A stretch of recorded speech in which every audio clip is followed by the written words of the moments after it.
Ryan over here still, dude. What's up, man? What's good? Alex is here? Is he still Yeah, here? I don't know. I hope If so. if, What's up, if Alex? so, if so, what's good, bro? Um, just straight chilling right now. Dude, happy about to be Thanksgiving. We got what? Week? 8 days? Dude, it's You got a week. coming up really soon. Yeah. You got a Yeah, straight up week. my family does it the Wednesday before every year because back when like back when we all like lived together and stuff growing up, my mom would always work Mm. on Thanksgiving itself to like get the overtime. Oh, true. So because of that, we would just do it the day before. And it's just kind of stuck like for 20 years. We just have continued to do that. Damn.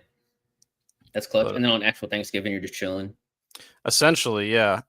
I forget who this is. Is this What's up, Dan? Sauceful? Big ass shelf. It is a pretty big shelf.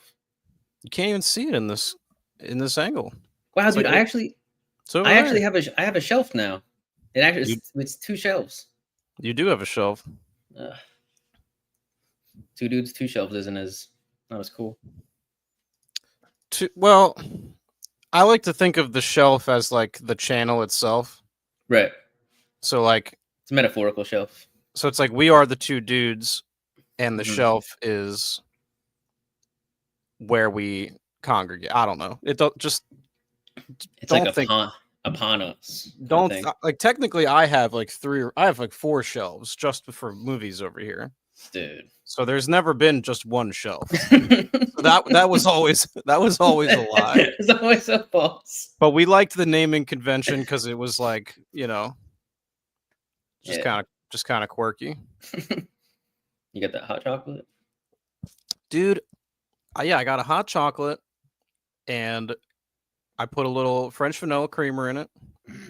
Just kind of cool it down and make it eat like I can drink it sooner that way. Dude, it comes out scorching hot out of that machine, dude. Dude, it is like it is molten. It is like diesel, dude.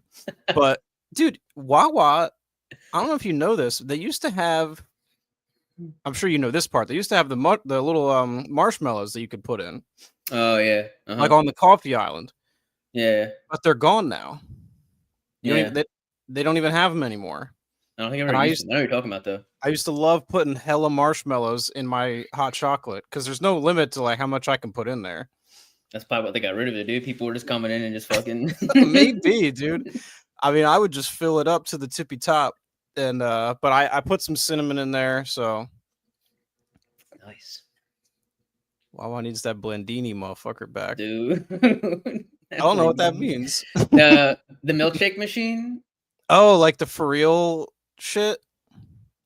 Dude, I don't know if that's the brand. It was like F''real. Is that really what it was?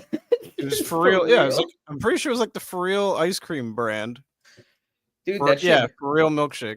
That shit broke our brains. I remember the first time going there in the summer, me and my brother and Vettner. Yeah. And like we were like, you can just get a milkshake right now. And the machine was like, yeah, put the cup in. You have a milkshake in like 3 minutes. Well, they have all that crazy shit that they do behind the deli now. They have like all kinds of like milkshakes and smoothies and shit that you can get. And they're all very dank. You lose the novelty of going and like doing it yourself, you know? There's nothing cooler than being like 8 and going in and making yourself a milkshake at Wawa. Sure, but that's not really I don't really care about that now. Fair. You know? That's fair. The shit they're making back there is way danker than any of that shit is either. That's so fair. We're not like, I don't know, if we went there now, like if we were faded at midnight and went and like made milkshakes, like we're just but that would just be like just waiting for it. We would just I don't know if it says it wouldn't hit the same. There's some children waiting for us. We're like, hold on, dude. You gotta dude, well, if there's children out that late at night, then that's on their parents, honestly. I don't feel bad for them. That's true too. You said the gobblers have gone downhill a little bit? Dude, the turkey in the gobbler used to be way better. Mm-hmm. And I don't know what happened at some point. They started getting it from a different place. And you know, it's just not the same as it used to be, man. Okay. It's not the same. When you get it on a sandwich, it's just the sloppiest thing you've ever had. Just gravy like like seeping through the bun kind of thing. Dude, and they wrap it in like this paper. Mm-hmm. And the paper, all that does is make sure that the entire sandwich is coated in fucking gravy, as opposed to like it just sticking to the top of the wrapping paper that it comes in.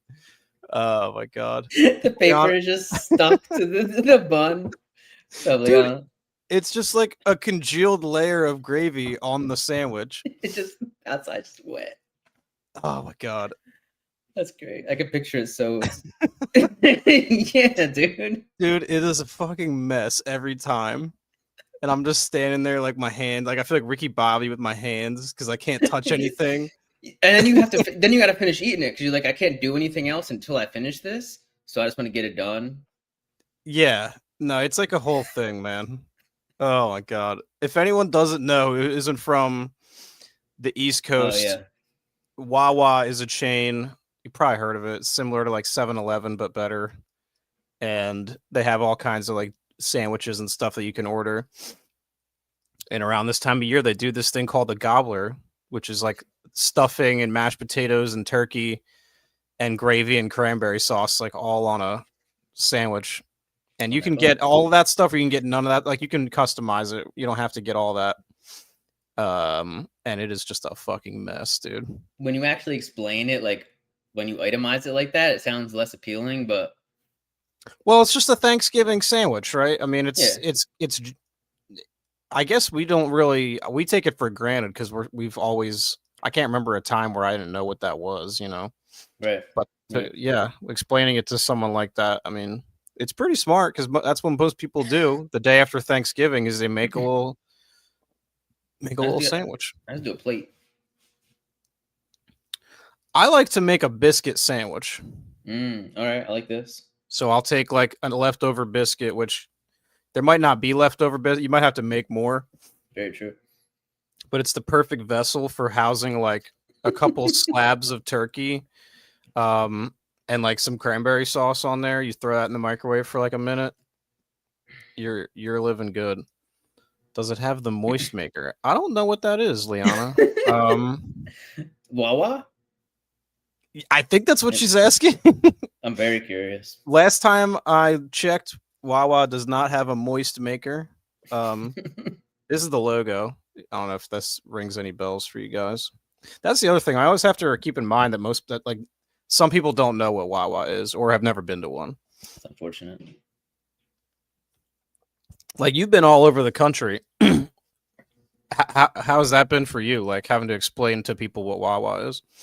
Yeah, well, a lot of times people have like they've heard of it, and they'll be like, "Oh, that's like 7-Eleven," and I got to be like, "No, dude, it's not like 7-Eleven. It's much better." Yeah. Yeah, they'll be like, "It's like because you also have like you got Sheets, you got what's the other one that you guys have in Jersey now too? Something Farms. It's like chicken. Royal Farms apparently has good chicken. I still have yet to try that. Yeah, Royal Farms, Sheets, and you get out into like Midwest stuff. You got like Pilots and Flying J's that people go to, which are like truck stops, but they're like mini Walmart kind of things. And you got Buc-ee's in Texas. Buc-ee's. Apparently, we're getting a Buc-ee's. Really? That makes sense. That's what I heard. Could be wrong about that though. It's from Friends, a piece of bread dipped in gravy. Gotcha. Okay. Interesting. Never watched Friends. They call it the moist maker on the show. Sounds like a Chandler line. We've got Rudders. Never heard of that. Sheets and Royal Farms I've heard of. And they got Wawas, yeah. Wawa's spread out a little bit, I think. I can't remember how far out they actually extend. I had a good pulled pork at Buc-ee's, and they have really good peanut brittle if you fuck with peanut brittle. Big peanut brittle guy. That's like a big holiday snack for you, right? Around this time of year, you're likely to be eating some peanut brittle. Dude, whatever I find, if I happen to be somewhere and they have peanut brittle, I'm not leaving without the peanut brittle. You're gonna at least sample it. I'll have at least a mouthful of peanut brittle on the way out. Yeah. Love that. All right. So yeah, this is our Thanksgiving episode. Probably the only show we'll do this month. I think just with it being the holidays, it's going to be difficult to do 2 shows a month. And that's also why I think it's better that we're doing it a week earlier too, so that it's not conflicting with like people's actual family time. Yeah, ours specifically, but as well as anyone else who wants to watch.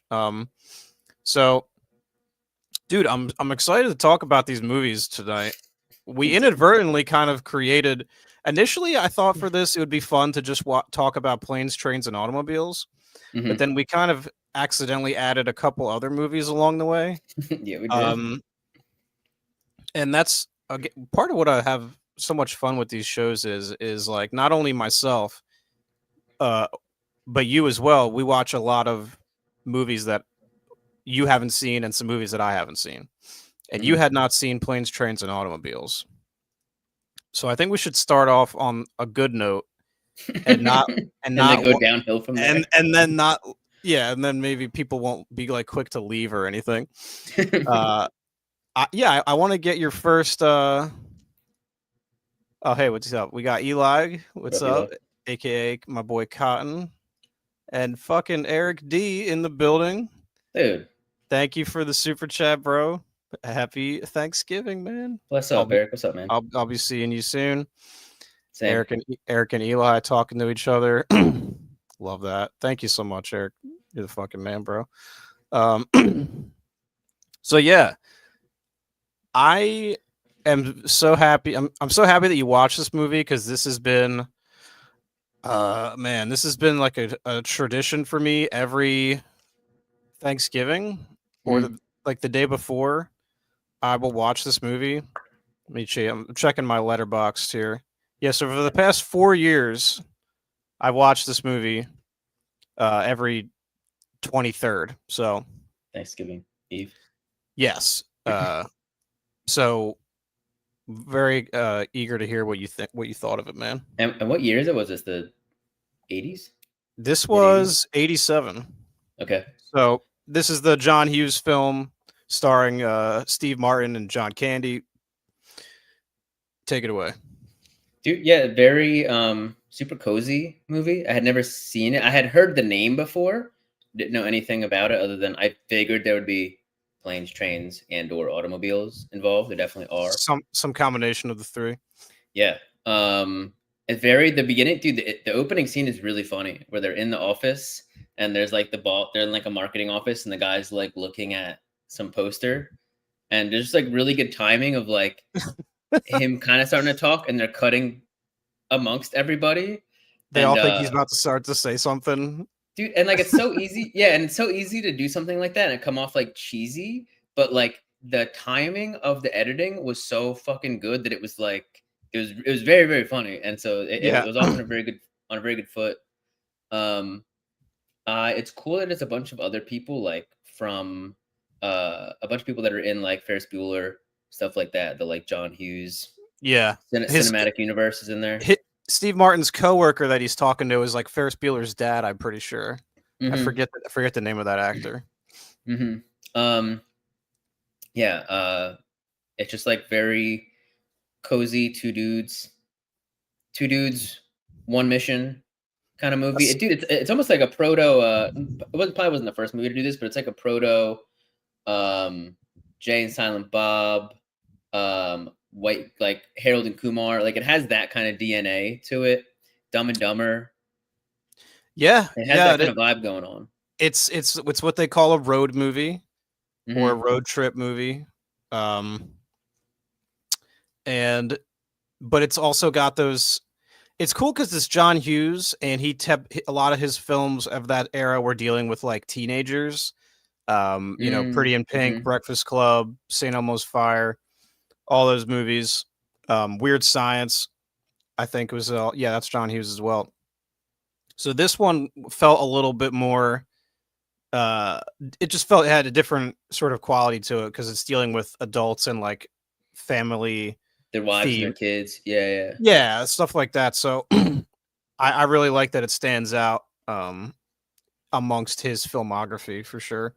Yeah, John Candy. Fantastic as he always is. He's just like he really kind of steals whatever he's in when he's in there. I feel. Dude, he's so good. He's great in this.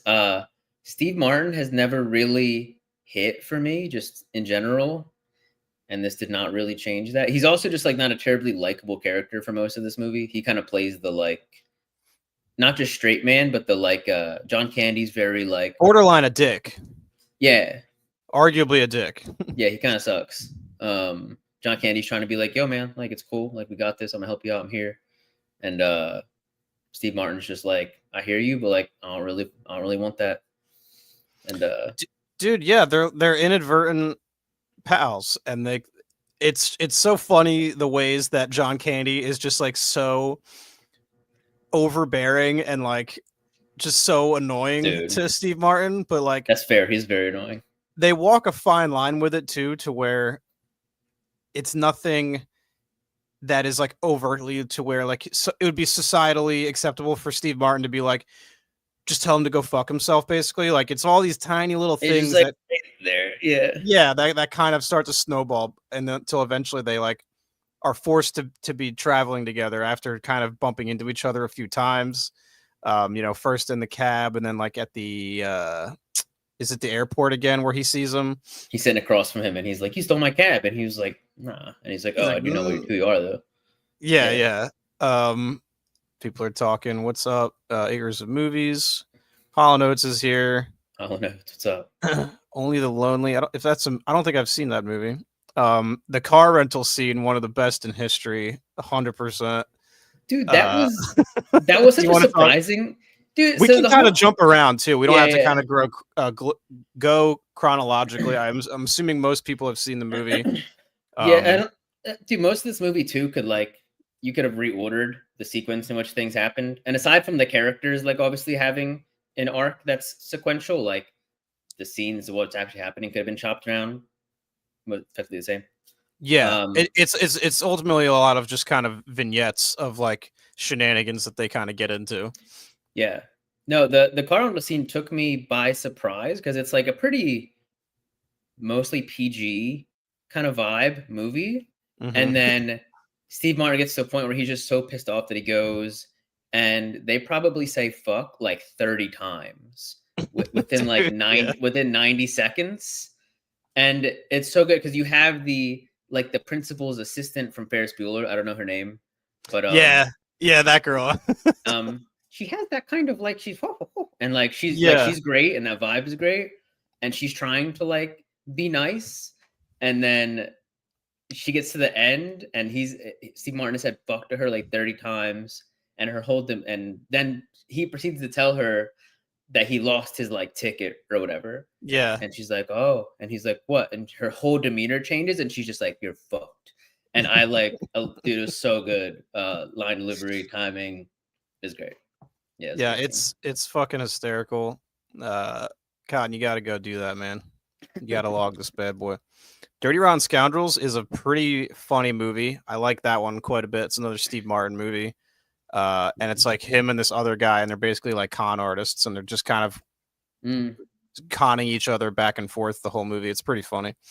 Dude, that whole kind of era of comedy is such a blind spot for me. Like my parents didn't really watch those. And then Greg watched like older stuff. So like I didn't really. Yeah, a lot. I've had to seek out a lot of things, but I've never been like upset when I do. Typically, like. So you're saying it's on me, is what you're saying? Yeah, you're simply not doing enough.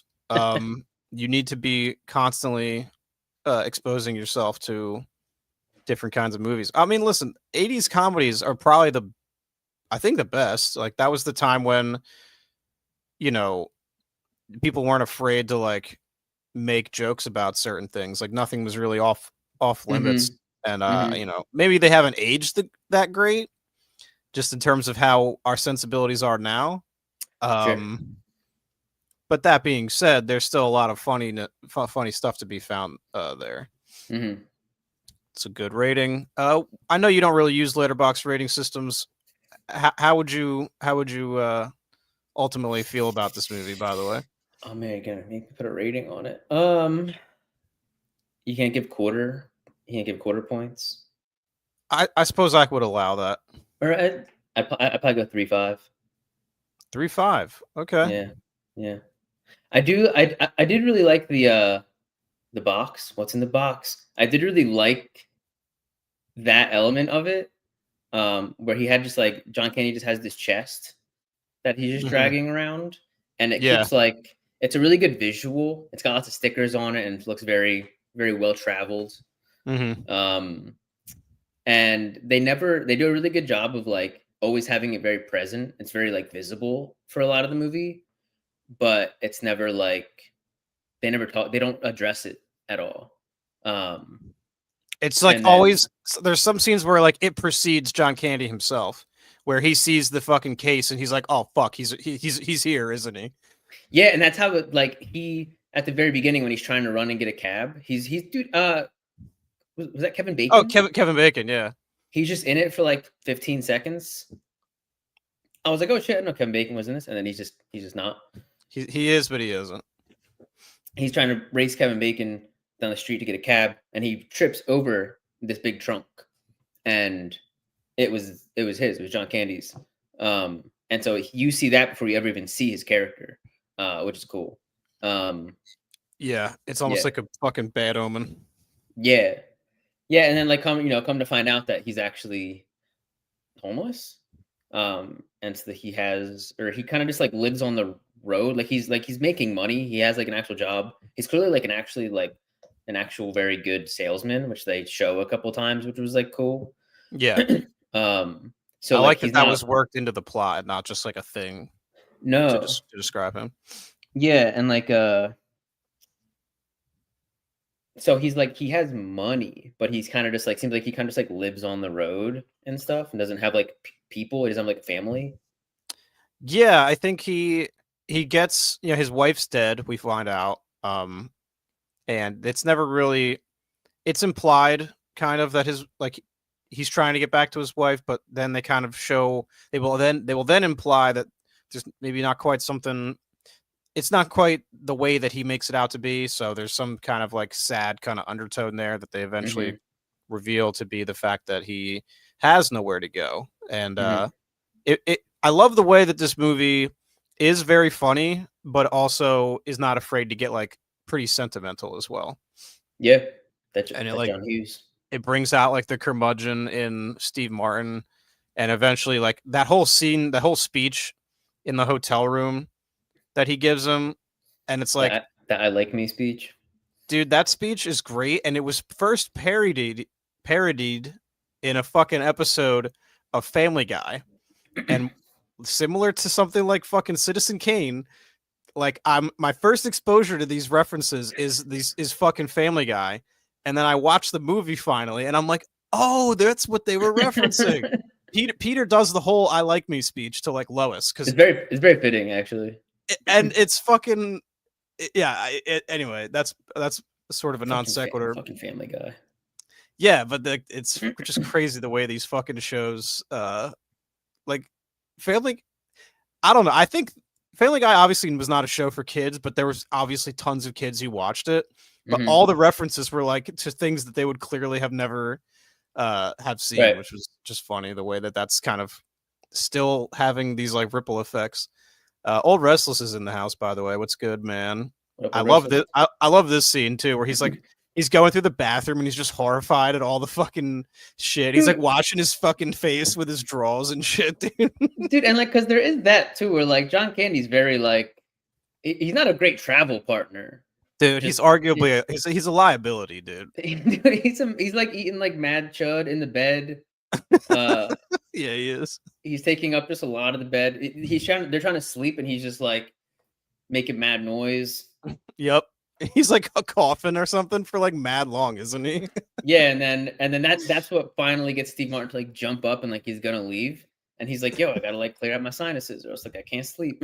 He's like, Yeah, he's like he does a really great job of fucking making you feel bad for him anytime you get pissed at him for doing something annoying. dude, I really like the bathroom scene because like Steve Martin's in there, they show him taking a shower, and then he comes out and he's very not just scared but surprised, which implies that like John Candy was in there for a long time doing a lot of stuff, and Steve Martin did not hear him or know that that was happening. which is That's it's a funny implication. yeah. Liana says Steve Martin was always the ultimate straight man to a more slapstick character. This is Oh, is true. that usually? That was definitely Interesting. sort of his typecast sort of sensibility. Interesting. Okay. A John Hughes biopic would be cool. Typically, I don't really Hmm. like biopics that much, though. Who should play John Hughes? That's a good question. I'm not sure. I'd have to think about it. Hmm. Oh yeah, I guess he was going to do a Oh, Jetsons movie. interesting. Interesting. Didn't know that. Hmm. What's considered the original road trip movie? Dude, I don't know, man. That's a good question. Lawrence of Arabia. Dude, it might have been.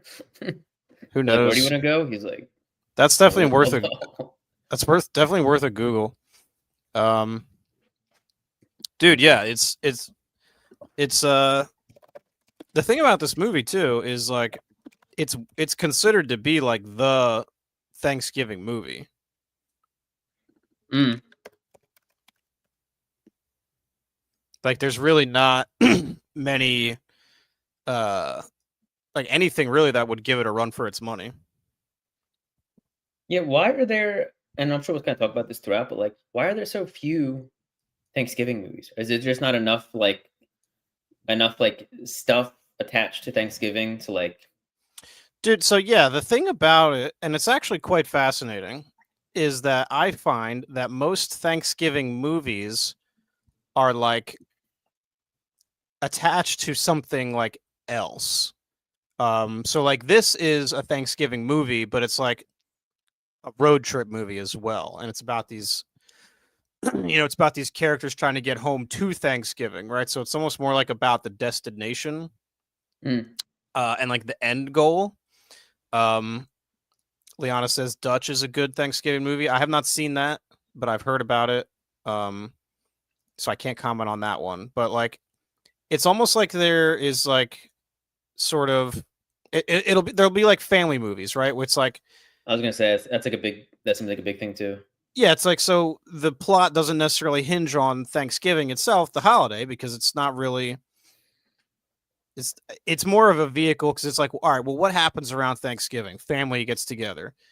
Mhm. What comes up out of that? So then it's like, family dramas and fucking shit like that. Mhm. Eli Cortez, what's up, dude? Thank Eli. you so much for being here. Eli also says to splash the like button and sub. I appreciate that. Dude, we're actually going to talk about. I don't know if you knew that. We're getting there.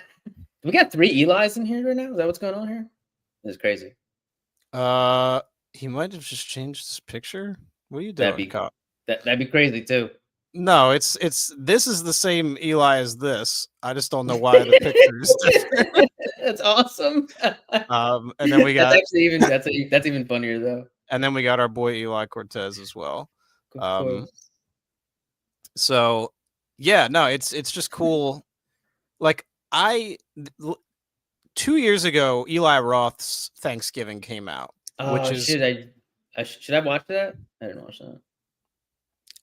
I don't really like it that much. Okay. Cotton switch to his work account. Okay. Very professional. Gotcha. Well, I appreciate you being here, regardless of what account you use, buddy. And I even made a video on this subject back when that movie came out, where and I haven't watched it in a minute, but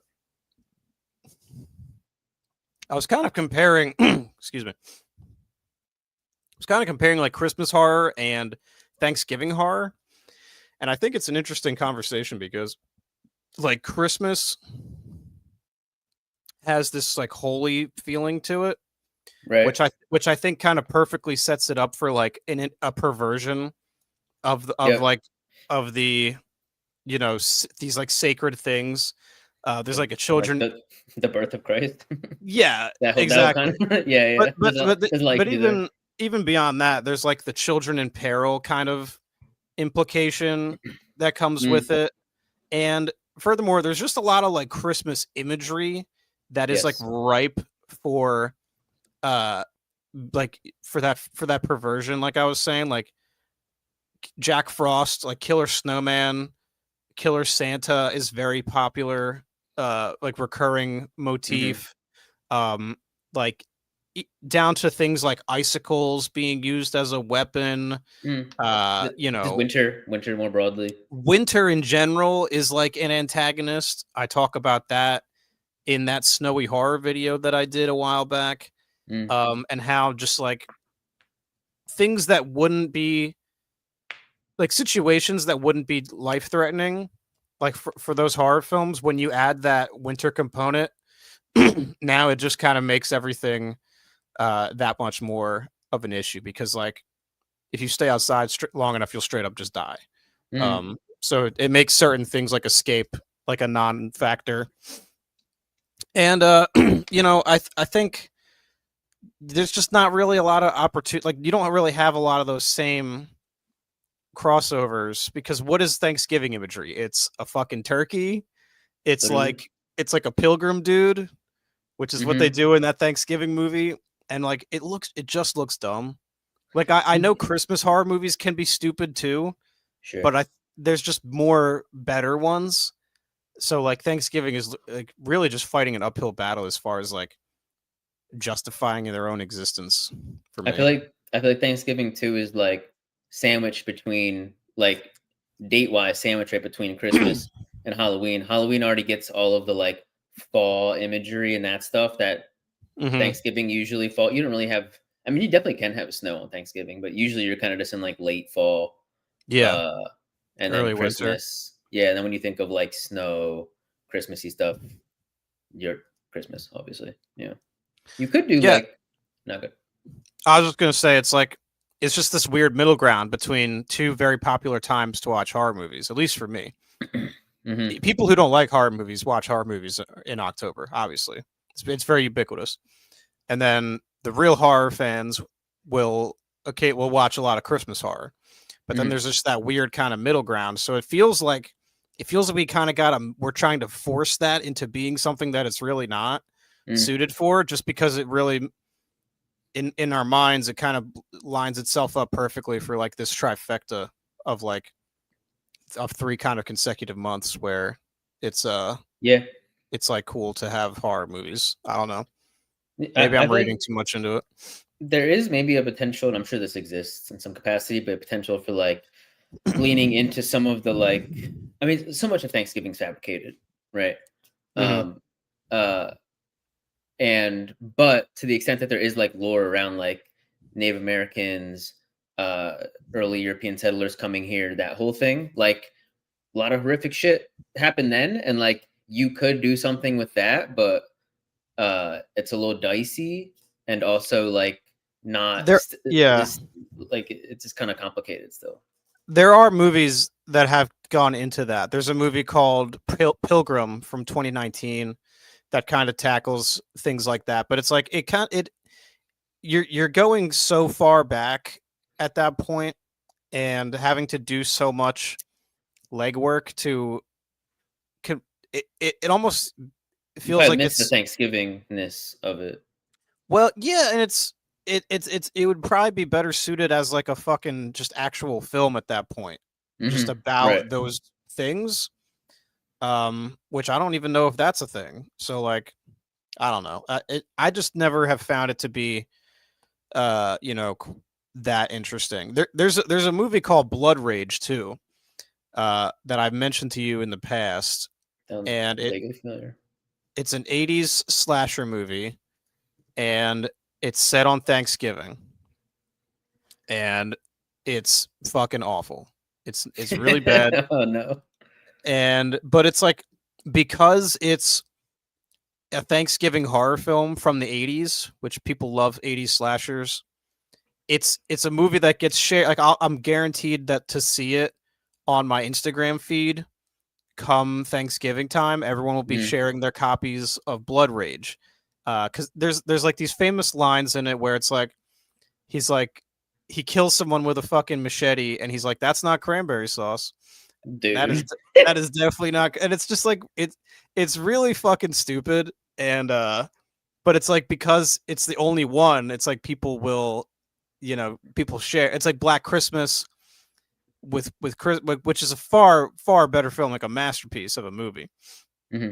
but that's the gulf of like quality. But it's like because that's the only one, it's the one that gets like this and the movie that I guess we can start to talk about unless please.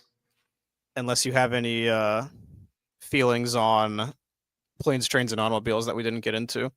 But I'm sure there's more we could talk about, but it's no. Yeah, no, it's a great movie. It like I said, as far as non-horror, this is like the Thanksgiving movie.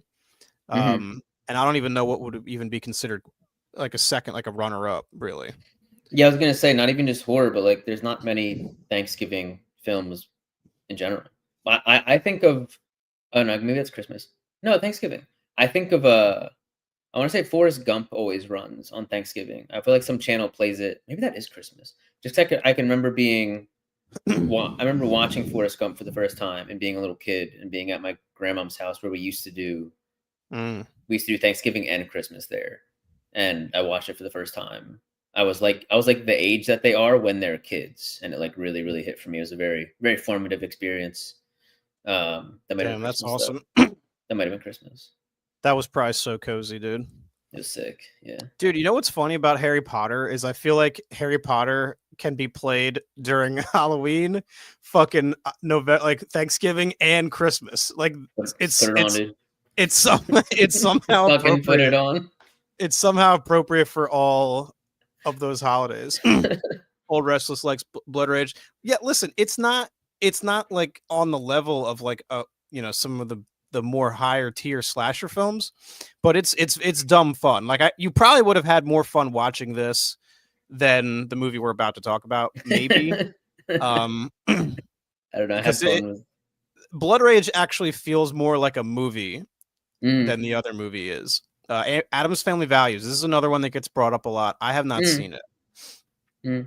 I've seen the first Addams Family. Okay. But yeah, let's transition into Thanksgiving. Damn, that's awesome. Wow. This was back when I would love to see that in theaters.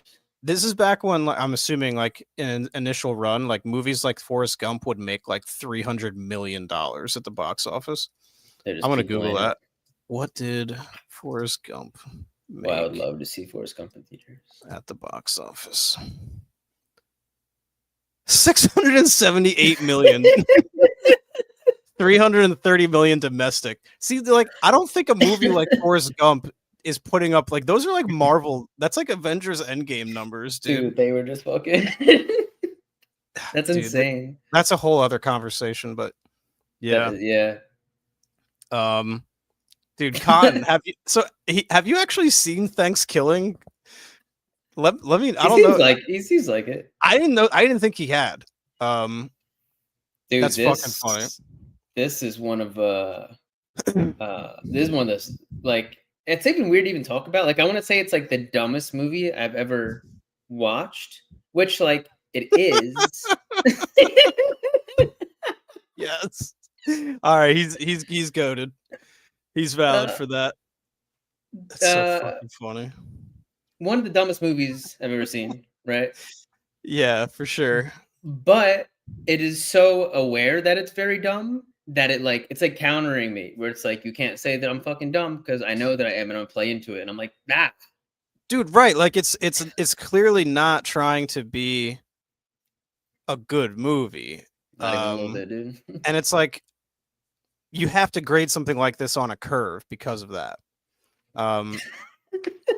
So Thanksgiving is a movie I had heard about for a minute, probably going back to like 2018 when I first started to really plant my roots more into like horror. Like I'd always liked horror movies, but I was like that's kind of when I started going back to the well and stuff and like engaging more on Instagram and YouTube and like Facebook groups and learning about movies like Blood Rage and shit like that.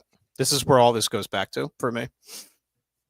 And I the description that I got of the movie is more or less what I expected it to be when I watched it last night. Okay. And that is just like you said, knowingly bad. Like this was made for $3,500. Mm-hmm. A bunch of like 21-year-olds in the summer of their like college years, like from going into junior year, from junior year into their senior year of college. Okay. Just a bunch of kids, basically. It looks like a high school like student film. Yeah, and so it's like when you know all of that, you really cannot. Like, I did not enjoy myself watching this movie. I want to make that abundantly clear. And nor will I ever watch this movie again. But like, it's crazy because I watched this movie. This movie came out in 2008. And I'm just now watching it for the first time because of what it is. And it has this like legacy to it now, to where like we're both a part of it now. We're like talking about it right now. Exactly. So it's like there is some success here. Like they achieved what they wanted to, and it has like a cult following for the most, like more or less. Mm-hmm. And it's just a fascinating thing because it's like objectively it's not good, but it's like just in spite of that, you can still have like there's a lot of movies like this. Troll 2 is another example of a movie that is Troll 2 is famously described as like the best worst movie of all time. Mm-hmm. And you know, these are the kinds of movies that people watch. They're so bad it's good, kind of thing. These feel like spiritually aligned with like the Leprechaun movies, like kind of that era of like really over the top but ridiculous and like knowingly bad films. Dude, yeah, I wish we could have watched this together. That was one of the first. That's one of the first things I was thinking when I sat down to watch it. Was like this would have made a great watch party. Very true. I mean, what can you even say about this movie? Honestly, like, dude, I got okay. So you have notes because I've been kind of talking a lot. So if you want to take the wheel for a second here, go for it. So this movie, there's lots of interesting choices happening in Thanksgiving, to say the least. Interesting choices. It starts off with just like a close up of like some boobs, and so you think that like I was like, oh, okay, and then the girl gets killed, right? And so I think like, okay, this is gonna be like a very like grotesque, over the top like smut slasher, which it's not at all. That's the only nudity in the movie. Why is that there? Like that's so like it's just such a weird choice to have that, to like be like, all right, we're gonna have like this is gonna be a thing that we do in this film, and then not go back to it. Not saying that I'm like disappointed, but I was just very surprised. The dude, the Johnny and Kristen, whatever, Johnny and the main girl. I could not tell you. The only character's name I know is Turkey, and that is the main antagonist of the film. His name is Turkey. It's spelled Turkie. Turkey is his name. Dude, how crazy is the beat? Like it's like someone's like cousin like cooked up the beat for like the intro. Dude, the music in this is wild. It's all over the place because there's like that beat that plays, which is kind of fire, and then there's like a classic like American Pie kind of like soft rock soundtrack playing like while they're at school. Alternative, yeah, and then there's like a metal song. I think there's some rap at some point. Like it's just fucking all over the place. There's the song that like there's like the Darren Billy song when Billy gets killed. Dude, that whole thing is it goes on for so long, dude. It's a whole song. Wait, hold on. So it starts off boobs, she gets killed, and then it's very not crude. Like, which is so weird because like you have Johnny, and I'm gonna call it. Well, yeah, I mean the kills are pretty crude, but as far as like nudity, they keep making this like John Benet Ramsey joke, like 3 times. Gag, dude, the second time they did it, I was like, wait, why are they acting like he didn't already tell someone didn't already tell that joke earlier? No, she said no. The same girl. Kristen says it twice. Yeah, she says it the second time, and the second time they react like it wasn't like it was the first time she said it. And I was like, am I not getting something? Like, I was so confused, dude. Dude, that shit was so funny. Because you expect somebody to call her out and be like, yo, didn't you Dude, say I was that calling earlier? her out. I was like yelling at the TV, like throwing my hands up in the air, like thinking that I might have missed something. And then I'm fairly certain they did it a third time later on. They do. No, well, Darren Oh my references it. god. Yeah. This thing is Dude. crazy. No, wait.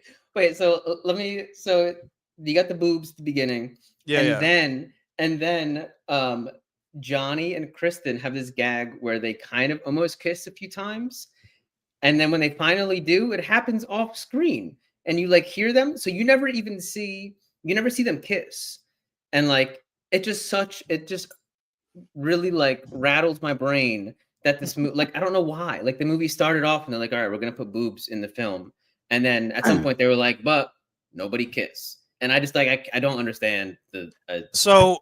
So the actress who plays that girl in the beginning was a porn star or a corn star. I don't know if I can say that word on here. Right. YouTube, my bad if I'm not allowed to say that word. So she was an adult film actress. All right. And so I think they were like, this chick will show her boobs in our movie. Sure. So like, let's get her to do that for sure. Mm-hmm. But then like all the rest of the cast were like not actors. Like those were just kind of like his friends who like agreed to be in the movie, who were like, yeah, like I'll be in this movie, but I'm not gonna show right my breasts. right, So like which is understandable. totally fair. But then Yeah, why put the boobs at the beginning other than for just to be like, oh, this is a to crazy hook you slasher. in. So like, yeah, I think Fair.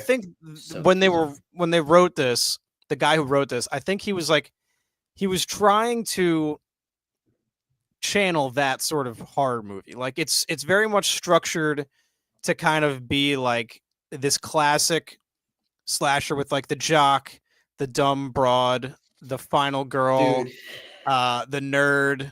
Like it's very formulaic, and like those movies always have nudity in them.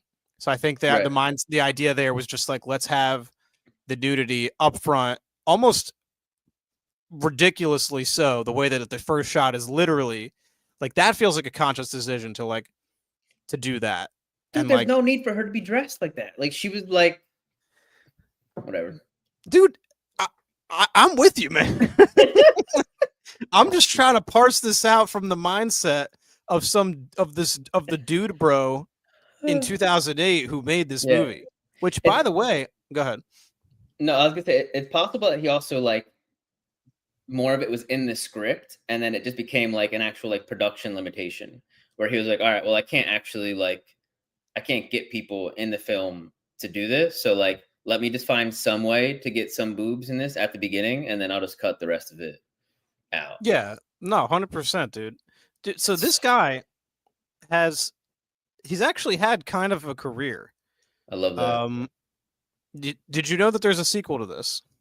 Yeah, is it the third one? Yeah. It started, dude. Well, so I'm watching it, and it ends with like, to be continued in space, and I lost it, right? and then before I can even, I'm watching it on some kind of like Amazon. I had to like get like a subscription thing, like a subscription trial to some shit or something like that. Fucking Pooby or Tubi or Poodoo. Yeah, yeah, one of those. I'm watching on Poodoo.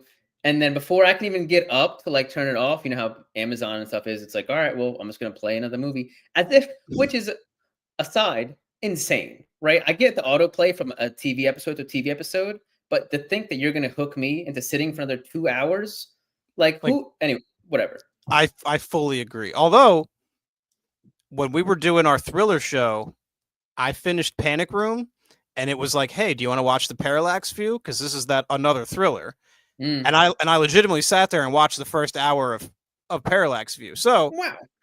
But granted, I was doing that because I knew I needed to watch a bunch of thrillers for our show. So niche use case. Not saying it's going to happen all the time, but can kind of see it. Anyway, please No, continue. I'm sure like it's effective. I'm sure it happens, right? But it just surprises me. Literally, as the outlier, I feel like obligated to call that out as Fair. a thing that can pop up. But so it ends to be continued in space. I think that's hilarious. And then all of a sudden another movie's playing, and it's a close up of boobs again. And I'm like, all right, well, this has to be. Dude, you watch the first? Just like the first like 30 seconds, I'm like, well, this has to be the sequel or whatever. And then it slowly zooms out, and then it's like the same girl, but like in space. And I was like, oh, this must be the sequel. But then I stopped it, and it was like, this is Thanksgiving 3, like in the bottom. And I was like, well, this has to be the sequel that they're talking about in the first one, but this is the third one. And I didn't bother to look it up, but I was like, all right, well, I guess they just skipped the sequel, which is funny because that's something we've talked about before, like as a hypothetical. And yeah, Dude, it's funny, dude. It's literally, so the plot of 3 is about, I want to get this right here. So Get this right. So essentially, Turkey is on a quest to recover the last copy of Thanksgiving 2, also known as Turkeys in Space. So it's not only is it a meta sequel, wherein in this movie, not only Thanksgiving 2, but Thanksgiving 1, obviously as a byproduct, is a film that exists in that universe, in universe of Thanksgiving 3. And I don't know why he's trying to catch track down this last copy of the film. I don't understand. I don't understand at all. So dude, I might have to watch it, man. Dude, I think I do too. And I'm pissed that I kind of feel like that. Because so I have a coworker as well who's talked to me quite a bit about this movie over the years. His name's Josh. He's my boy. He's a big fan of like trauma films, like just very low budget horror films that are like purposely bad. So like he's known about this movie, probably knows about Blood Rage. Okay. Things like that. So I finally walk into work today and I'm like, yo, dude, like I finally watched Thanksgiving. And he's like, nice tits, bitch. And I was like, motherfucker, dude. So then he inevitably starts talking to me about the third one. And he explained to me all the stuff that I just explained just now about how it's so bad it skipped the sequel, etc.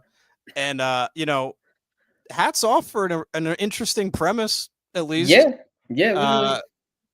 And it's crazy because this guy has also, you're familiar with the VHS franchise or like the anthology films that are like all found footage. He got to do a segment on VHS Beyond, which was last year. That's fucking awesome. So those movies are really cool because each segment they'll get like a different horror filmmaker to direct a segment. It's really cool. Mm-hmm. And they got him to do one, which is like so crazy to me that this guy made this movie. Started with Thanksgiving and got to do a segment for VHS, and hopefully he gets to parlay that into like another opportunity. So it's just like it's awesome. It's honestly, with that all being said, I it's hard to hate this movie, right? Like, I'm always the one who says judge movies based on what they're trying to do, not what they're not trying to do. So if I didn't, like, I have to grade this on a specific curve, and it's very much in its own lane, right? So it's like even my star rating system that I use on Letterboxd is like, do I give this a half a star or do I give it 5? Like, where does it like what's the criteria? Like, from my criteria, I wouldn't watch this again, but like I also wouldn't say the movie has flaws because it's like, yeah, that's like the whole point. So it's just very interesting. Dude, this fascinating film. There's definitely a lot of like love in it, right? Like the guy who made it clearly like really loves horror films. All your tropes are there, dude. The opening, not the opening scene, but the one right after that where they establish all the main characters is so funny because it's just like so insanely like archetypical. You have like Johnny, dude. He literally like flexes and tells Darren to like touch his arm. He's like throwing. He like throws a football to Billy. Dude, he like the first shot of him, he's just kind of like, oh yeah, and like he just kind of like looks around and like establishes his environment and is like, yeah. He has like a shell necklace. Yeah. He's got a fucking collared shirt on, a polo shirt, probably Abercrombie and Fitch. He's got like a fucking douchey like armband like tattoo like right here. Does he have a tattoo? Yeah, 100%, dude. I clocked it almost instantly. Dude, yeah, I'm just reading Eli's comment here. This is it's hard to argue with that. Yeah, it's and it's like this is like the complete opposite of, for me, from Planes, Trains, and Automobiles. But it's like they're both Thanksgiving movies. And it's a weird holiday as far as movies go, because it almost seems like the Thanksgiving component is always like secondary. It always feels like it's like there's not enough meat there to justify. There's just not enough. Yeah, there's not enough to do without having to also do a little bit more work story wise to like make it about another thing as well. It's like almost like incidental in that way. Yeah. Last couple things, dude. That also Thanksgiving. There's a flashback sequence with Johnny and his dad, and Johnny's wearing the same thing that he's wearing in like at the time. Dude, I didn't even clock that. Dude, that shit was so funny. That's hilarious. And then I was watching. I did take some notes. I'm not looking at. I watched this like 2 nights ago. But there's a scene where it opens up and there's like a sheriff-looking guy, but just in like a regular kitchen. And I was like, oh, is this the sheriff? And then sure enough, like he gets a call and he's like, yep, like, this is the sheriff. And he just has like a hat with a star on it. And I was like, is this just? Yeah, and he's got a fake mustache on. Yeah. Dude, and his wife, he's like, this coffee tastes like shit. And she's like, yeah, that's because there is. And he's got the coffee pot, and there's a fucking Duke in the coffee pot, dude. Then she leaves. That's her whole screen time. Yeah, and she's like, I want a divorce. And it's like, that's how she told him that she wants a divorce. Dude, there's another scene though when Turkey shows up to the house looking for the daughter, and she's not there, so he just kind of hangs out with the dad for a couple minutes. Dude. And they're the dad thinks that like this is like a midget high schooler. But then Turkey says fuck a couple times, and the dad / sheriff is kind of taken aback, and he's like, whoa, like how old are you? And Turkey's like, I'm 510. And the sheriff stops for a minute and he goes, all right, fuck, I guess you can say it. And like that was legitimately like very funny.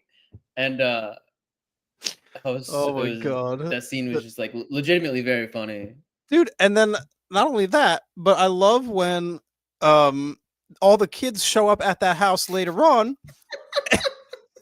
and the fucking Turkey is wearing the face of the dad, and she's like, I'm like waiting for them to be like, something's up. Yeah, Turkey like opens the door like with this on, and I'm waiting for the kids to be like more horrified, but they're just like, "Hey, Dad, what's up?" Johnny's like, "Hey," and it's like this puppet, because the turkey itself is not like a great puppet. No, it's awful. Like it doesn't look great to begin with, and then they've like kind of very crudely put the fucking face on of the dad version with the cowboy hat. And like they just don't think anything is up, which is objectively hilarious. They get to shoot from like a real low angle too, dude. It is. He's like looking up, and then she crouches down to like give him a hug, and she's like, "Hi, Daddy." And she's like, "You look different." And what does he fucking say? Oh, dude, that she got a haircut. He was like, "Oh, you got a haircut." The turkey takes the hat off and he's like, yeah, see, I got a haircut. It's so fucking stupid, dude. Oh man, I think I might love this movie actually. Dude, they're looking for books, and you think they're gonna go to like a library, but they clearly didn't have anybody that had like a library they could use. So they're just in a garage for a few minutes, and they have like a straight up montage scene. One of the scenes in the montage is literally like he like grabbed a book and kind of just like feathered the pages like under a light, and there's like shots like that.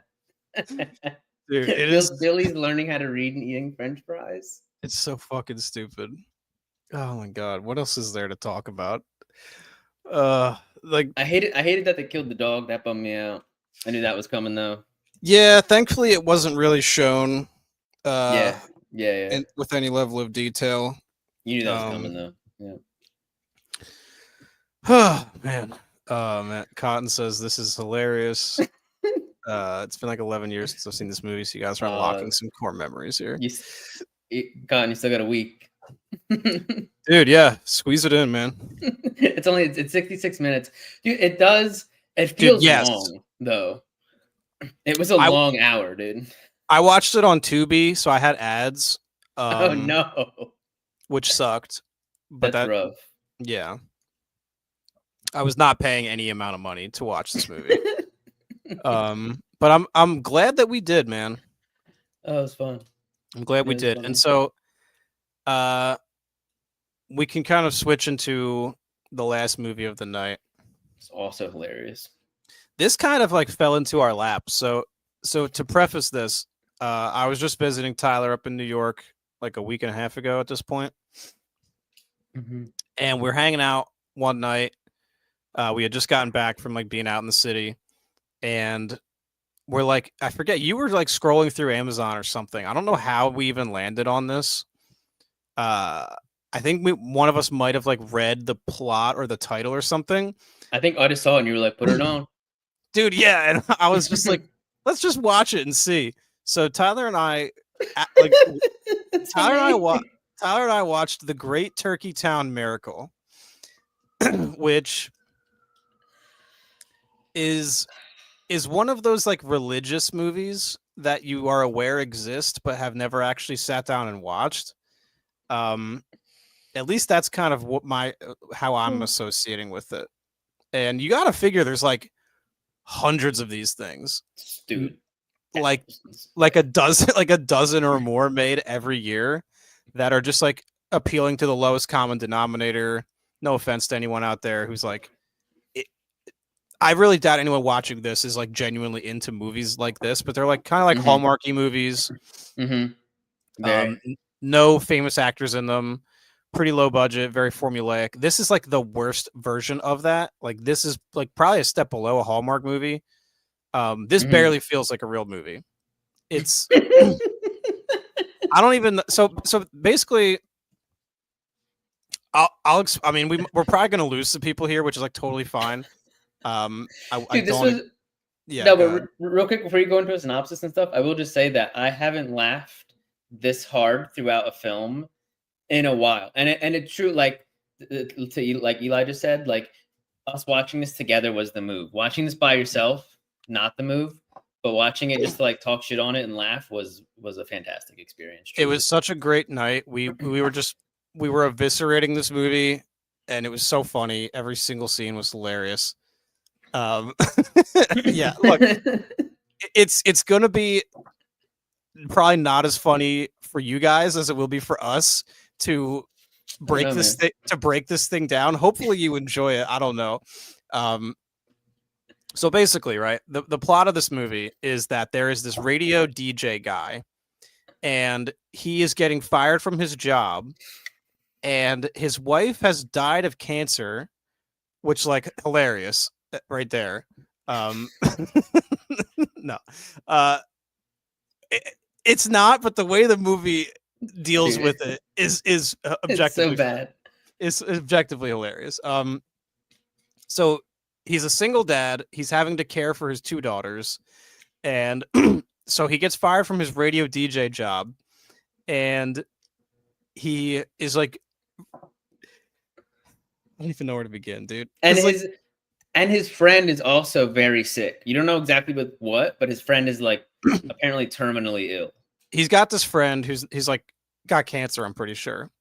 And so he's like looking for a job, but like he's very unwilling to like do any kind of actual work. Like there's this whole montage that they speed through of him like like trying out at these different jobs, and like they're like explaining the kind of work that he's gonna have to do, and he's like kind of like comically like leaving the fucking frame because he doesn't want to have to work. But it's like Dude, right, like he has 2 teenage daughters. They make a big point of explaining how he has to take care of his family because his wife's not around anymore, and he's just kind of like a fuck up, basically. And so he eventually gets this job, like to his chagrin. Like he finds out he gets this job, and he's like pissed off. He literally goes, he gets off the phone, and his daughter's like, "What was that?" And he goes, "I got the job," and he's like all bummed about it. Dude, yeah, and it's a job, mind you, that there's this other guy who works in the same. So it's like it's like a food bank, right? Like, is that the It's like a homeless shelter, food bank kind of thing.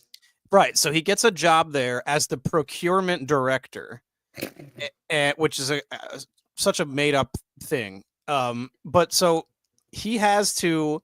It is this guy's sole responsibility to supply this food bank / homeless shelter with 4,000 turkeys. It's 2,000. I thought it was 2,000. No, it's 4,000 turkeys, dude. Regardless, it is thousands of turkeys. And so yeah, like that's the movie, but like so like that's the hook, right? Like that's what a normal movie would do, to be like, all right, like that's the challenge of the movie. So the whole movie is going to be about him going all these different places and like trying to find a way to get these turkeys. One would think. Wrong. Wrong. He could not be fucking bothered. He's not care. Is it 4,000? Dude, it is such a burden for him. Like he is really put out by the fact that he has to do this. And so sorry, let me collect myself. Dude, there's very little screen time even given to like showing any effort that he's putting into trying to find these thousands of turkeys that he's in charge of. If I were to ask the people watching this to guess how much screen time you would guess would be associated or spent trying to procure these turkeys, any number you would guess would be the real answer would be shockingly less than you actually expected to be.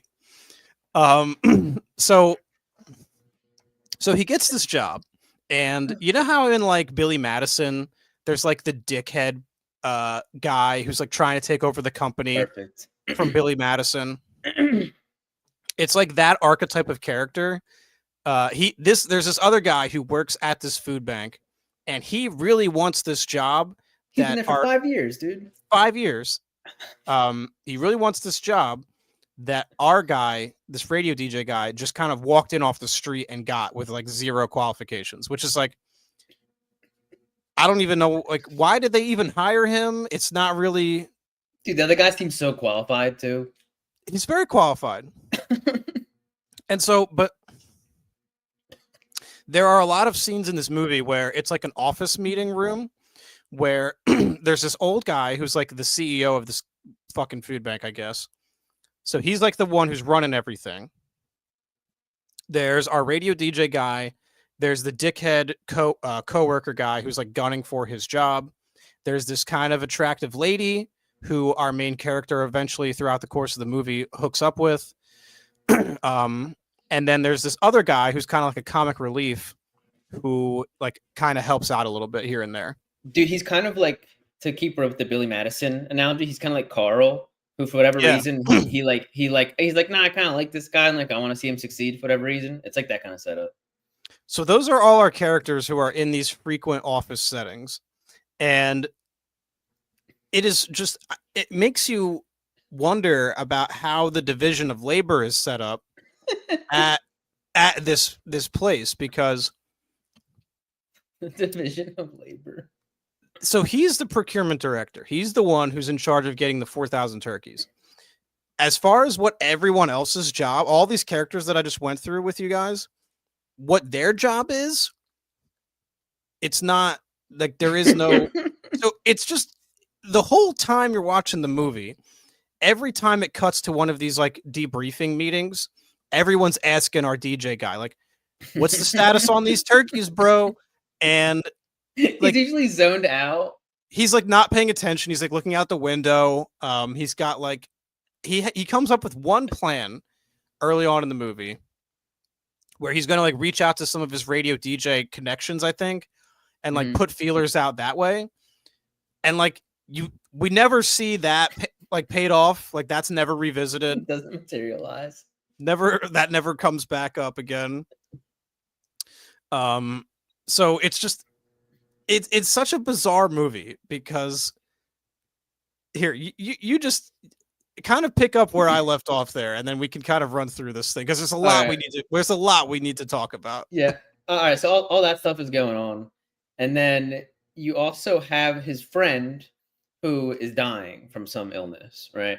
And so occasionally there's a scene where our main guy goes and spends time with his friend.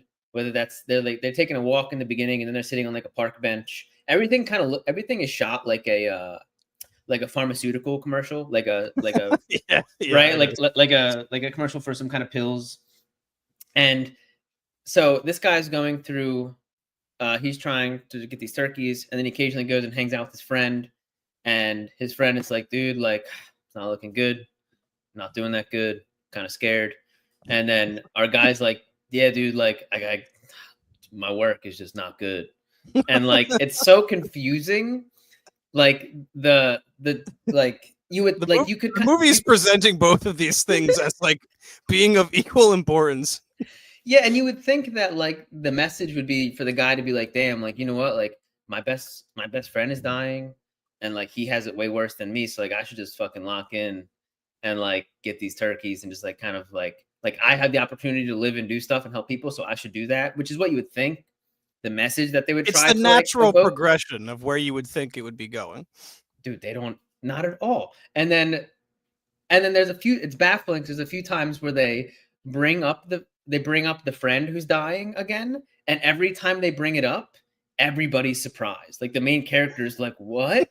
Like at one point he gets a phone call and apparently it's from like the guy's wife. And he literally goes, is he sick? After like you've had like like half of the movie, you're like halfway through the movie, and we've seen him in the hospital. We've established that this guy is terminally ill, dude. Dude, the scene in the hospital where all right, so there's a scene in the movie where our main character, what's his fucking name? I forget how to. I don't remember a single name, dude. I don't remember anyone's name in this fucking movie. Our main character, he gets the call, right? Like that's what you just said. No, I think it's a different call. His name is, what is your fucking name? Connor McLeod, which is the name of which is the name of the main character in Highlander too, which is odd. That's crazy. We got Sydney Eubanks back. What's up? Good to see you. Sydney, you're walking into. Yeah. So, guys, anyone who's just joining, Anthony's Hardmore. Tyler did the thumbnail, by the way. That was all Tyler. He always kills it. Anthony, what's up, brother? Good to see you, man. We talked a little bit about Eli Roth Thanksgiving earlier. Not so much the actual movie itself, but like just kind of my feelings about it. If you want, you can scroll back and check that out. So yeah, guys, we're talking about this fucking movie. This is like a Hallmarky religious Thanksgiving movie about this guy who has to find 4,000 turkeys in time for Thanksgiving, which is such an arbitrary number of turkeys, by the way. Like, dude, and also just to point out, if we point out everything that doesn't make sense, we'd be here all night. But I need to point out that he is in charge of getting frozen turkeys for the homeless. Yeah. So where the fuck are they making? Where do you cook a frozen turkey, dude? Like crazy. Anyway, your boy Snowden is in the house. What is up, dude? What's up, Kevin? My What fucking up, bro? boy. That's crazy. What's up, dude? Love Kevin. Still waiting for him to make his own YouTube channel because he needs to. Dude, it's 'Cause baffling that doesn't exist, man. I would watch the fuck out of that. Yeah, Easily. he's very active on Instagram and stuff though. But True, he might true. actually have a channel. I don't know if he's active on it. But regardless, it's good to see you, Kevin. So this fucking movie, right? It's like there's so much that needs to be addressed, like established, in order for the things that go on to happen to have the kind of necessarily impact that they had on us, right? So I guess we'll just real quick we'll mention that the place that they store these turkeys is it's the back of It's like a U-Haul. It's like the back of a U-Haul, and it is outside. It's not refrigerated. No, there's no refrigeration going. Like there's no. Weeks. I don't know if the intent of the filmmakers was for us to assume that it was refrigerated. It's not cold. Like you can tell it's not cold in there. Like you don't hear any hum of refrigeration. Nothing. So I don't really know what the thought process was there. But when we're first establishing that this is the goal and that this is where we're going to put them, they make a point. The comic relief character that I mentioned earlier, he rolls a turkey in there, and he's like, only 3,999 more to go. And at that point, you realize, oh, they're just putting them in there now. It just like boom, boom, boom, boom, boom. It just rolls. Dude, they have 3.5 weeks until Thanksgiving, and they're just throwing all these turkeys in the back of this U-Haul. Dude, they're just sitting outside, effectively. They're just rotting. Like I know it's November. Maybe they live in a colder area, but like that's still not cold enough, dude. Rotting. They're just fucking rotting in the back of this fucking U-Haul. Dude, people are gonna get so sick. Gonna make so many people so sick. Dude. These homeless people have it fucking bad enough. You're gonna give them a fucking rotten, moldy turkey that they can't even fucking cook because they don't have a house, dude. They're homeless. Where are they gonna cook these turkeys at? What if you can find? Wait. Oh, fucking A, dude. The great. That's really the name. The Great Turkey Town Miracle. All right, hold on. That's the name, dude. I wonder if you can Google a picture of like Great Turkey Town Miracle trailer. No, truck maybe, because it's really hard. Like, dude, yeah, I wish I had like the ability to like show clips from them. I mean, I'm sure I could, but it would require like some prior setup and stuff. Dude, it looks warm out, if anything. Dude. Oh my god. All right, so also we haven't even talked about this. So one of his daughters has an entire subplot where she is like she's like the stage director for her high school's play, and occasionally we'll just get scenes of her at the high school, like just being super into like stage directing and being like, yo, like this is my passion. I'm super into like stage directing. Like I'm going above and beyond. She kills it too. She's doing a great job. It has no bearing on the rest of the movie. Like none whatsoever. There's a scene later on where like the dad, and I think he brings his coworker who he starts dating, which is like, I don't think that's, you're not really supposed to do that. He like brings her to the play, and they like, you don't even see the play. You see like the very end of it, and everyone comes out and like says, you know, let's give a round of applause to our awesome stage director. And like, that's the culmination of it. And, and like, it's so othered like from the main plot. Like it has nothing. It doesn't tie into the turkey collection. None of that. So,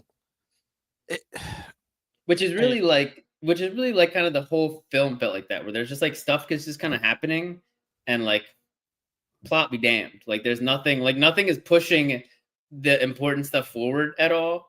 Dude, it's like it's the most laziest approach to filmmaking, because it's like the filmmakers are like, it'll figure itself out. And I'm like, no. And I'm like, no, like you're supposed to be doing that like throughout the film. Like you're supposed to be like putting the dominoes in order so that when you this is like instead of a long string of dominoes where like this is like a plot of a film. Yeah. It's like 20 dominoes like laid out side by side, and then they'd all just kind of get knocked over like every now and then someone will just knock one over. Have you seen and then the movie just ends. Have you seen those videos where it's like it looks like someone's gonna have one of those like what do they call them, something machine, like a Rube Goldberg? Yeah, where it looks like they're gonna do that, but it's shitty, so that the person kind of goes and like has to manually do a bunch of it. Have you ever seen any of those videos? No, I can picture it though. You get it though? That's what this movie was like, where they're like, at first you're like, oh, okay, I kind of see how this plays out, and then none of the pieces connect, so they kind of just keep going. And dude, go ahead. Dude, and so along with that, at one point, we're probably halfway through, nothing's transpiring that should be transpiring, and so I'm sitting here, and you start to realize more and more that like the religious undertones of this, and which on its surface, like I don't have like an issue with, but they just didn't. It's just not handled well. It's just not executed well. Yeah, and so I'm sitting here, and I'm like, dude, like if this guy just does nothing at all this whole movie, and then miraculously these turkeys show up at the end, I'm gonna be pissed. And you start laughing, and you're like, dude, you need to prepare yourself for the very real possibility that that's exactly what happens. And that's exactly what happens. Dude, we have not even mentioned the mythical the like black Jesus guy. Yeah. God is in this movie, effectively. So hold on. I just want to address Kevin's comment. I almost sent it on buying camera today and chose to be responsible though. When I first bought mine that Tyler recommended to me, it was a big fucking deal. Like that's not something you want to rush into at all. I researched it for a little while before I like finally went in and bought it.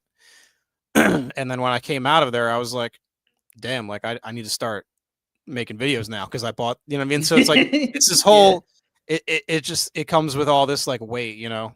But dude, yeah, we'll be here whenever you do, man. I would love to hop on the channel or something like that, or have you on mine. Dude, yeah, hopefully this is entertaining for you guys. It's so funny. It is so funny, dude, and not for the reasons that they're going for. No. So throughout the film, there is this character. It is a black homeless man. Not. I'm simply reporting the facts to you as they were given to me, right? So like make of this what you will. But there's this black homeless man who we see throughout the film, and this is such a weird trope in movies or like movies that are like perhaps better made than this one, but are still kind of operating in this sandbox of like, you know, you have this kind of mysterious character who kind of pops up here and there, and then he disappears. And then at the end of the movie, it's like heavily suggested that they're like fucking Jesus or an angel of some kind, right? Yeah.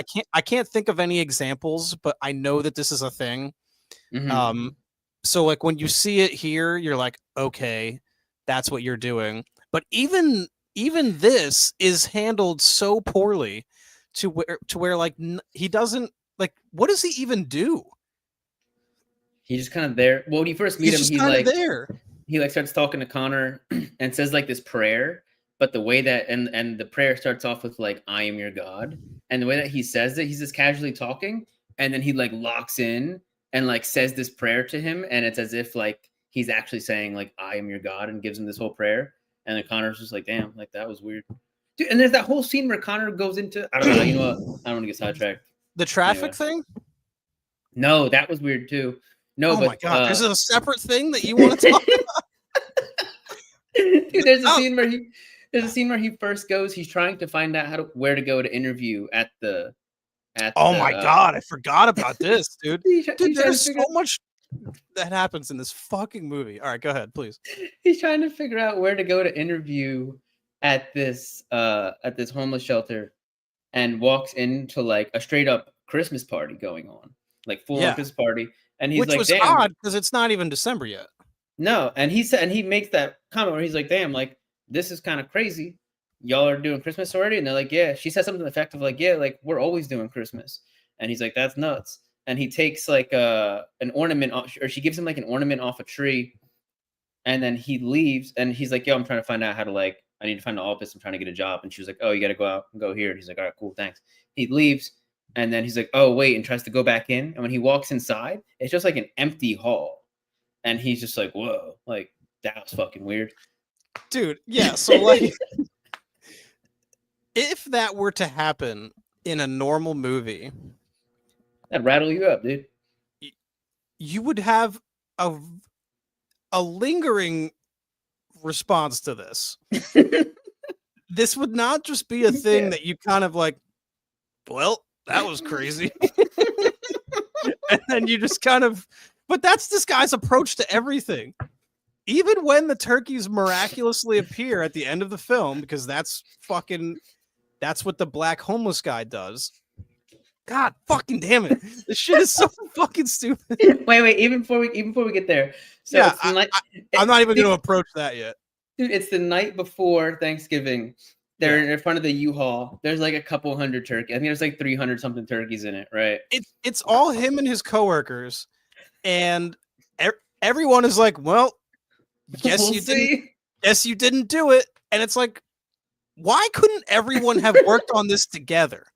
That's the thing that I don't know if I'm explaining about this. Like, it's established that there's multiple people who work at this place, but it falls on this guy to get all these turkeys. No one else is allowed to really help.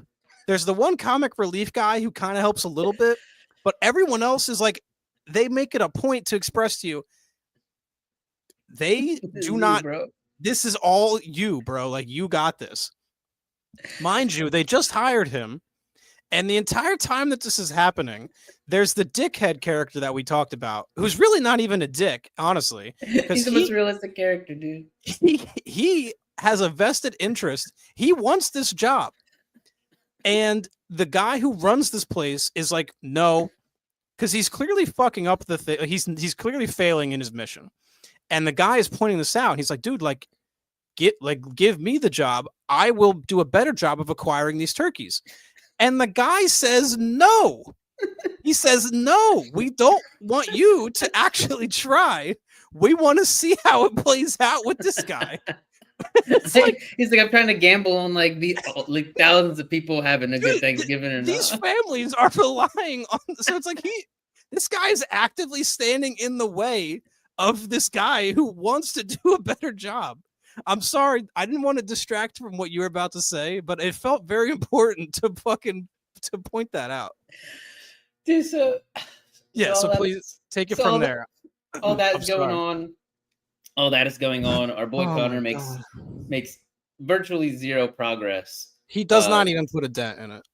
These turkeys, they're standing in front of the truck, and it's the night before, and then everybody leaves except our main guy and the marketing guy, the comic relief guy.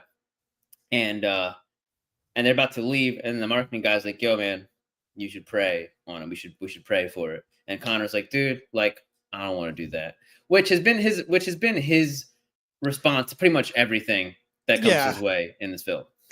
he's got a very like dismissive attitude towards religion in general, and it's like, which is so strange. Which is so because it's like, I guess the whole idea of the movie is for him to like gain an appreciation for it by the end of everything. It's so the marketing guy's like, "Let's pray." Kind of like, "I don't want to," and he's like, "We should just do it." And he's like, "All right, fine." And then he goes, "We should put our hands on the truck and pray." So now they're both standing there, and all these truck scenes are shot from like, if you can picture being inside of the back of a semi truck shooting out the back, right where it's open. Yeah. So they're just standing there. So it's almost like this. We're like, the bottom of the frame here is like the floor of the truck, and we're like looking into it. Mhm. Just for the visual there. And then so we're looking at the truck, and they're standing there, and Connor eventually agrees to pray, and he's like, again, very like is not into it, and he's like, "Hey God, it's me, Connor," huh? And kind of like laughs. He does that all the time in the movie. He's got like almost like a Yeah. Beavis and Butthead kind of laugh. Chuckles the whole time, and gives this like very half-assed prayer. There's no kind of arc here. He gives this half-assed prayer, and the marketing guy gives a better prayer, and they leave. And they come in the next morning, and everybody still, for some reason, now the truck is closed for the first time, and everybody, for some reason, is kind of like, oh, like we'll see if we have enough turkeys for these thousands of people they're expecting. And Dude, the truck, dude, this might be the most baffling shot. The back of the truck gets opened from the side. Yeah, it's like the truck is like taking up less than half of the frame. Like the way the reveal is done in such a way to where like the whole movie, I would have guessed that the final reveal is gonna be like this full front on, like big reveal of the truck doors opening and it's taking up the whole frame. No, it's like pushed off to the side, and the way they open it in such a way that you can't actually tell how many turkeys are in there. But you can tell there's tons of turkeys in this truck. Yeah. There's a bunch, and that weren't there the night before. And nobody reacts to the sight of the turkeys being there with the reaction that you would expect them to have, because all these same people were there the night before, and they saw that there was no like hardly any in there. And now it's filled with turkeys. And then they all show up and they open the door with like this such a half-hearted reveal. And then we can see, because they're like, the guy has a clicker. He's clicking off turkeys every time they give one out. And they're just handing out these turkeys. And it's like exceeded 3,000. And they're like, okay, like we might be getting there. And like, dude, it's hold on. So my boy Chris is here. Bearded Film Guy. What's up? That's good, Chris. We are talking about a random. We are talking about The Great Turkey Town Miracle, which is like a religious Thanksgiving film that is just abysmal, and we're just kind of roasting it. So we're just explaining exactly what we saw. Well, that's the thing, right? Like, it sounds like we're making fun of it, but like, just by virtue of explaining, just through the process of explaining like what happens in the movie, it comes across like it's baffling, dude. If you want, I think the full breakdown starts at the hour mark. So we've spent the last 30 minutes talking about it. Or Chris, it's a very good film to watch with a friend kind of thing. I think we might have had a couple beers already too. We had a few beers. If you get the chance to watch this with someone, we watched it on Amazon Prime. It was so funny, dude.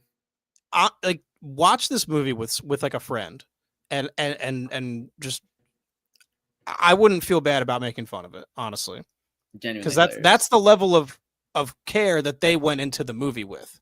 So I'm just kind of giving them back the same energy by just explaining the plot of their movie. Dude, oh yeah, that's true. Chris does live in Jersey. Yo. Oh my god, Gaz, what's up, dude? With the New Zealand super chat.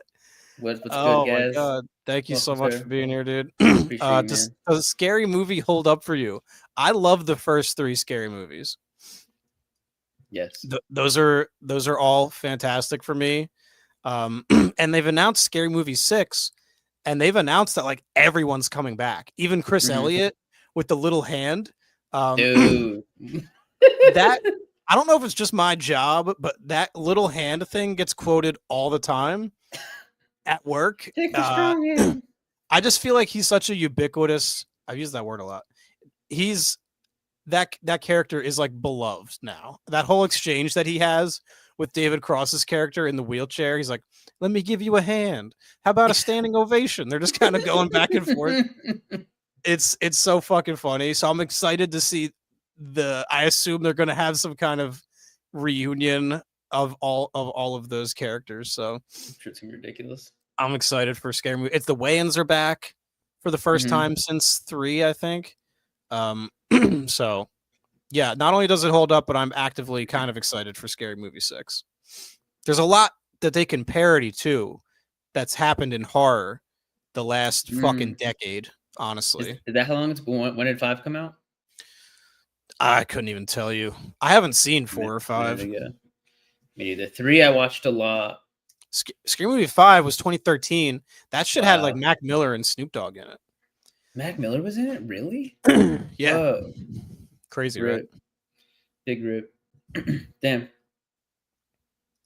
He never says "take my strong hand" in the movie. It's crazy. What? What do you mean? Oh man, Eli's my good hand. Are you Mandela affecting me right now? Yeah, maybe my good hand. And she's like, no, like the other hand. Good.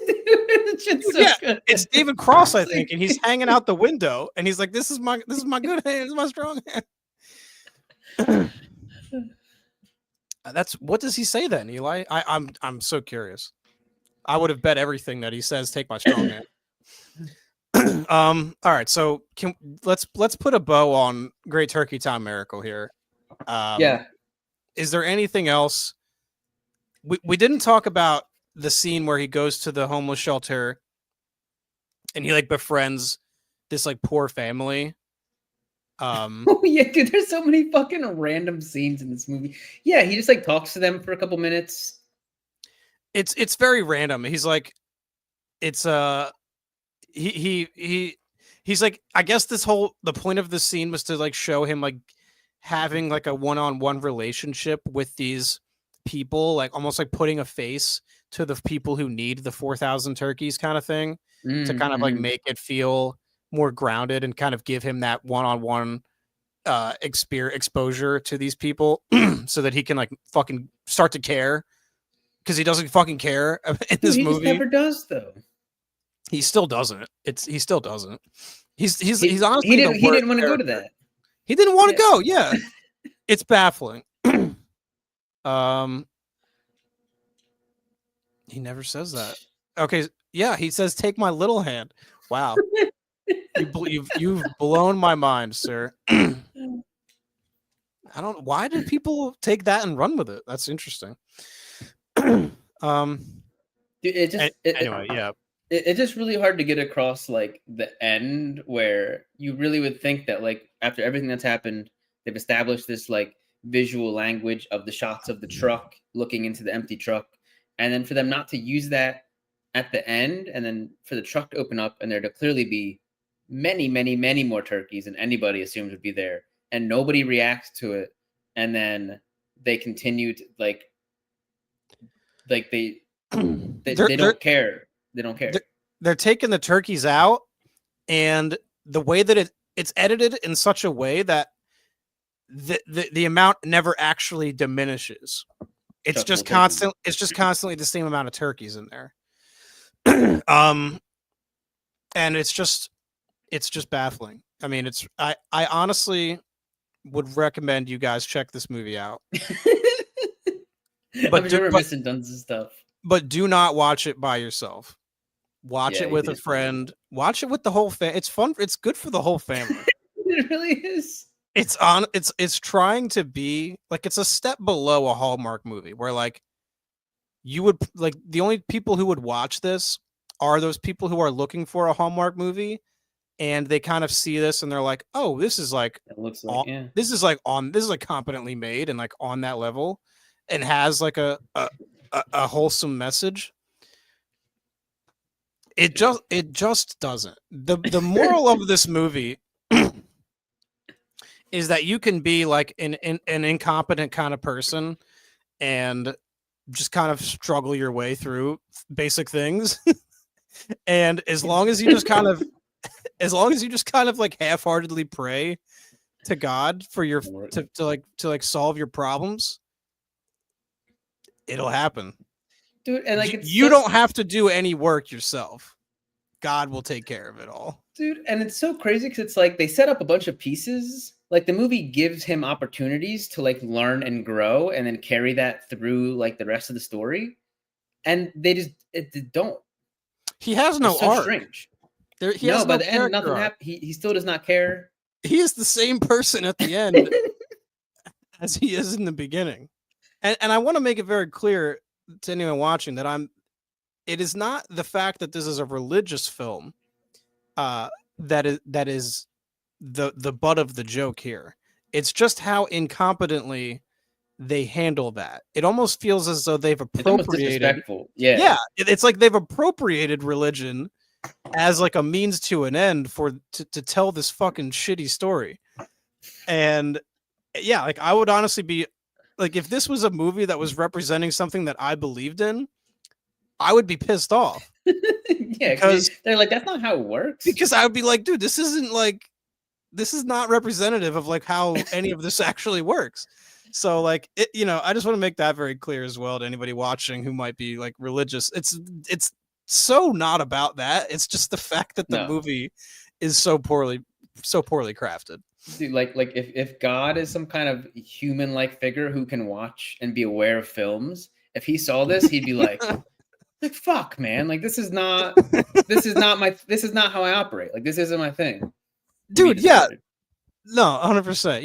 Yeah. Thanks, Eli. I do think it's important to mention that, because I don't want this to come across as though like I have enough wherewithal to know that there are levels to movies like this, and this is like the bottom barrel of that. And I realize that there are better versions of these kinds of movies that exist. We just happen to watch like if we had clicked on a movie that was kind of like this, but was like kind of competently made and just kind of boring, we might not have even we probably wouldn't have even watched the whole thing. But the fact that this thing was such a train wreck is actually what made us watch the whole thing, honestly. Yeah. That movie does look crazy. That's going to be insane and piss a lot of people off. I'm excited for it, though. It should be very interesting. Yeah, very interesting about... I forgot about that movie, actually, until you pointed it out. Bruce Almighty? That's like a peak version of this? Yeah, I mean, I'm not even necessarily thinking about movies like that. Like, that was like... I know what you mean. Yeah. That's like a religious film, but like that was more of like a mainstream comedy as well. Right, but that's what I mean. Is like you can have those elements of it, but still have a good movie. Yeah, you can have at the very least something that's entertaining. This movie's hilarious. It's not trying to be funny. There are perhaps moments where they're going for like some cheesy comedy, where like that stuff all falls flat, obviously. But then there's like actual things that are like there's a shot in this movie where we cut to a man who is dying of cancer in a hospital bed, and it is the funniest fucking thing I've ever seen. Like there's like people in his hospital, in his room, talking about him, and then we cut over to him and he's just laying there. You haven't like the shot opens up, there's just a woman in there who they never introduce, who we assume is his wife. They never tell us. We assume that's her. And then they're talking the first about time him. We're seeing her, yeah. They're talking about him, and you're in the room, but you have not. They haven't shown him yet. He's like off to the side. So then when they finally cut to him, it's just like a close up, and he's just laid up in bed, eyes closed.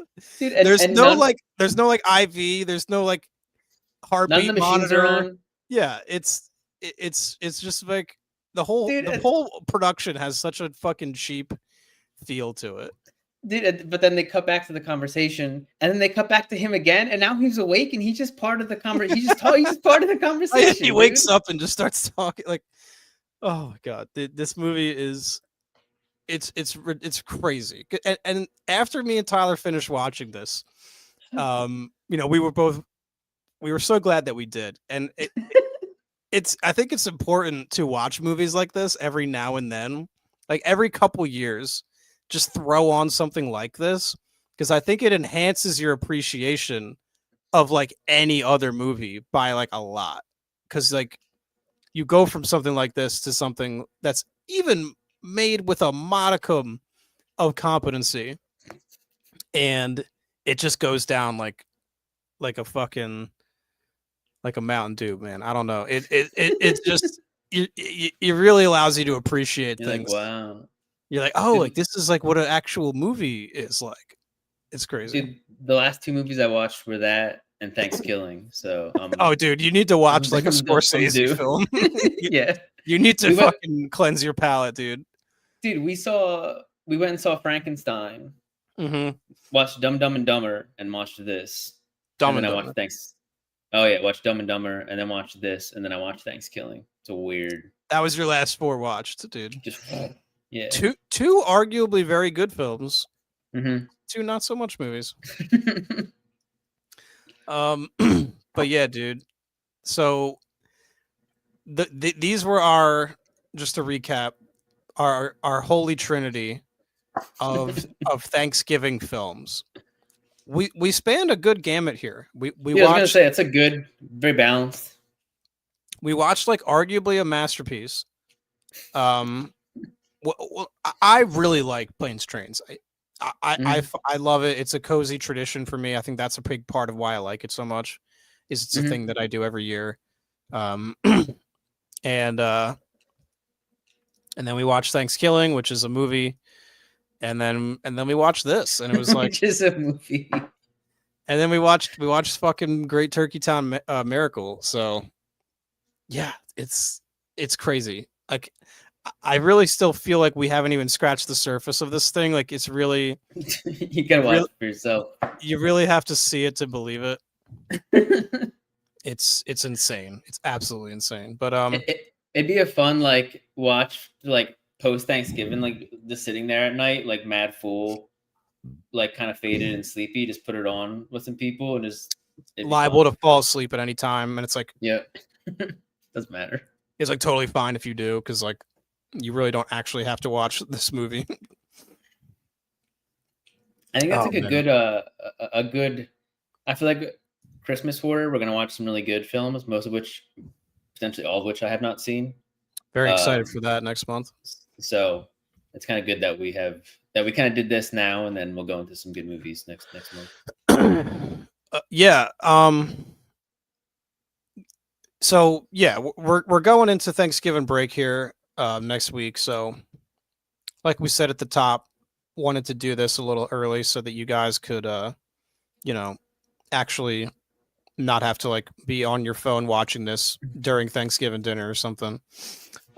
Which I don't actually expect anyone to do, but that'd be crazy. Yeah, I'm coming down Friday. Tyler's going to be back around my neck of the woods Friday. Looking forward to that. So this is like arguably my favorite time of the year, man. Like as much as people might expect me to really love Halloween, which I do. I love the month of October, but mostly because it's like a precursor to these 2 months. I there's like no more cozy feeling than these next 2 months, man, or this month and a half that we have left. Yeah. I love Thanksgiving, having my whole family at my house. My boys are all in town, so like I have a lot of our friends, me and Tyler's friends live in different areas, so a lot of us are back home. We get to have like a Friendsgiving, get all the boys together, play some Magic. We're gonna hang out, man. We're gonna do a lot of different fun shit. And then Christmas. Like I love Christmas time. It's the only time of year I watch Christmas horror movies. It's the best. You have to watch The Santa Claus this December. Dude, we've already established I'm gonna watch that.